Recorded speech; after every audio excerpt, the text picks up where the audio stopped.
my very first podcast, or podcast, as I should say.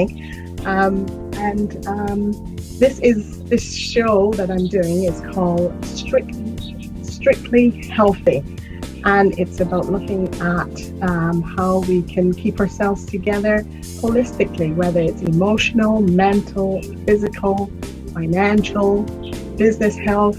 We're going to be looking at all those different topics with different experts that we're going to be pulling in and including and hearing about their tips, etc., to help us in these very strange times that we're living in. So I'm so pleased that you can join me today for my very first episode. Okay, so first of all, thank you, Linda, for welcoming me, first guest on Strictly Healthy. A pleasure to be a guest here today. So as Linda said, yes, I am a UK employment lawyer by profession. I've been a lawyer for, I think it's 16 years now.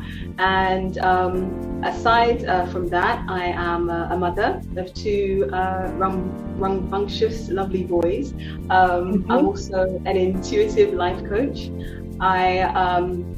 And more recently, I'm a founding member of an organization, a non-profit organization registered in Ghana called Power to Our Mothers Foundation Africa, which essentially seeks to empower mothers and mother figures, aka women, on a multitude of different levels.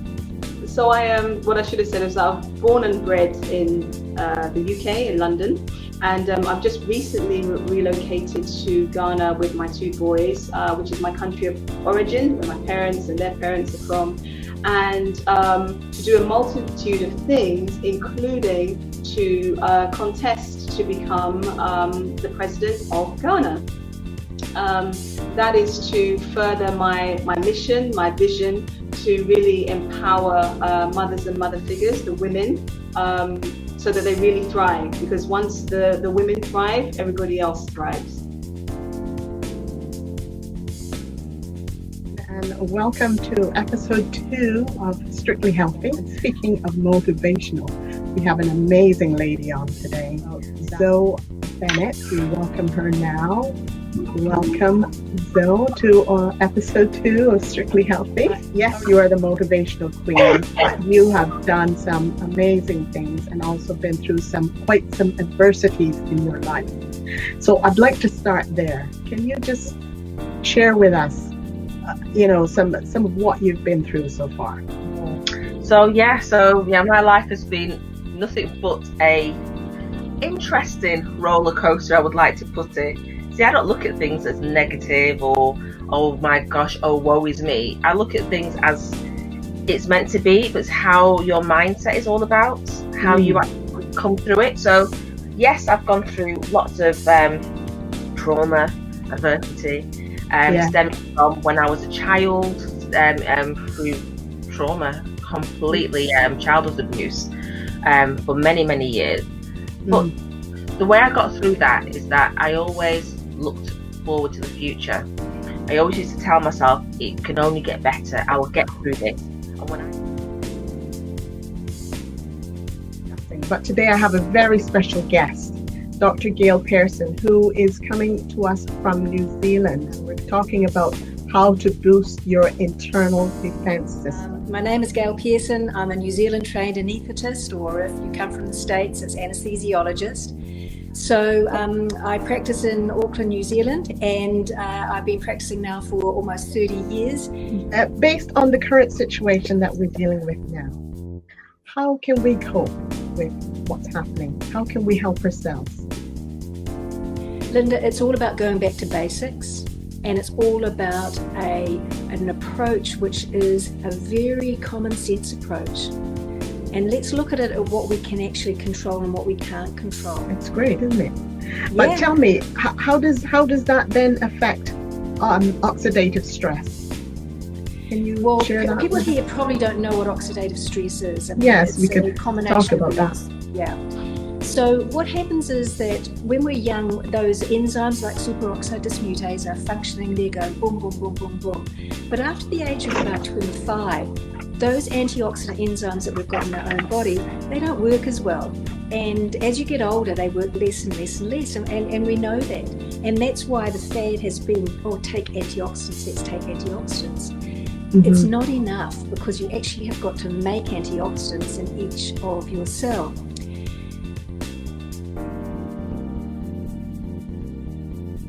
Hello. Thank you for joining me today. Lovely to have you on my program today. And we'll get into all aspects about yourself, who you are, and find out a bit more about your past, etc. How they're coping. First of all, how are you coping in this whole situation? You first, if you could tell me that. Well, to be honest, I think I'm doing okay now. I think at the beginning it all felt like a bad dream. You know, you're in a dream, you think, at some point I'm going to wake up and it just, it won't be true. But as the months went through, you realise that this is real. We are living this, and it's not like going away anytime soon. So I know. At first, I think I was like, all right, I'm just going to make the most of my time because it won't be for long. This is great. I rarely have this much time at home to do so many things. I've got such a big to-do list. I thought, let me start getting that done.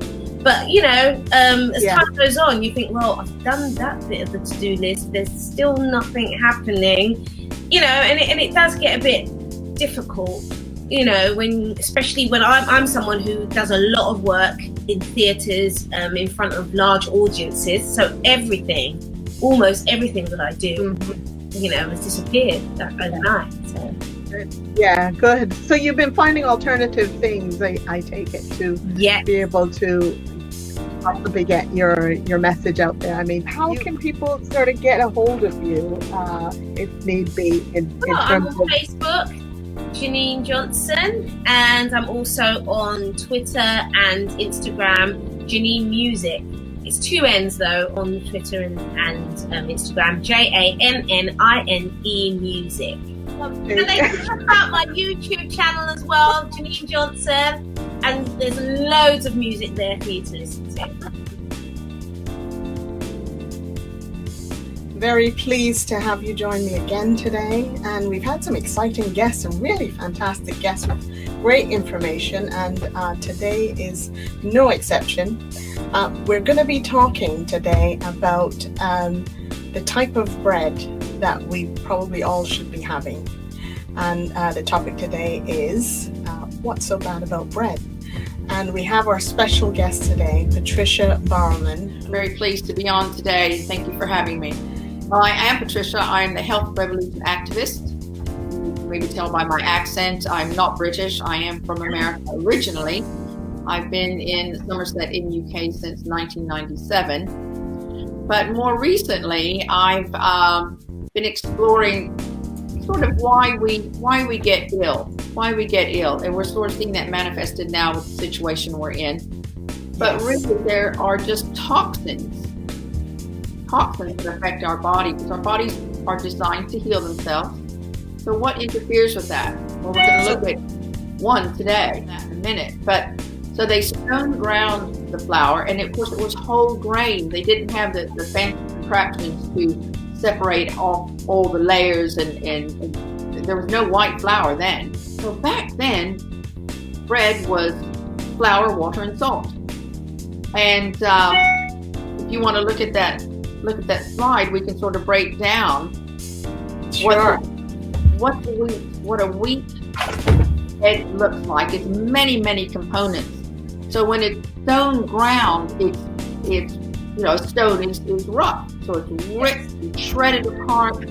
So the small wheat particles are very rough, and of course they're full of all these lovely nutrients, vitamins A, vitamin E, natural omegas, and minerals and vitamins. So your body takes a good couple of hours to extract all those nutrients out of it, which is why you feel satisfied and full when you're eating proper whole grain bread, sourdough bread. Stay away from processed food. The problem is not the bread, the problem is not the fat, the problem is not the salt, The problem is not the sugar, it's the way it's processed. So we've already looked at bread and why, the different types of what contributes to bread being bad. So now you know what is good about bread. Because Patricia has said quite a few things today, I think, that might be new to you and might be of interest. So we welcome you to contact us with any further questions. Welcome to episode 6 of Strictly Healthy. I'm your host, Linda Humphreys. And in this episode, we're just going to talk about 2020. Now, I won't say the other word that has been present for 2020, but when you heard of the number 2020, what did you think? I know for me, I thought clarity, good vision, just those types of positive things. But of course, we know that 2020, of course, did not live up to the hype of its name. Never mind. We are going to look at positive things. But anyway, in the meantime, I just wanted to hear what some of your positive things were for 2020. For me, good news, I've been tested positive for good health. So if you want to ask me about my regime, just please get in touch.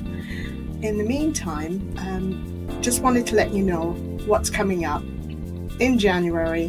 On the 7th is Bernie Davies. Now, she has an interesting story to tell and a fantastic, dynamic lady who will share some positive tips, etc., advice on how to run your business. Very, very interesting. So please join us and stay tuned. And in the meantime, I hope that you're able to spend some quality time with your loved ones, and I do hope that your 2021 will be way better than your 2020 has been. So that's it for now. See you on the other side.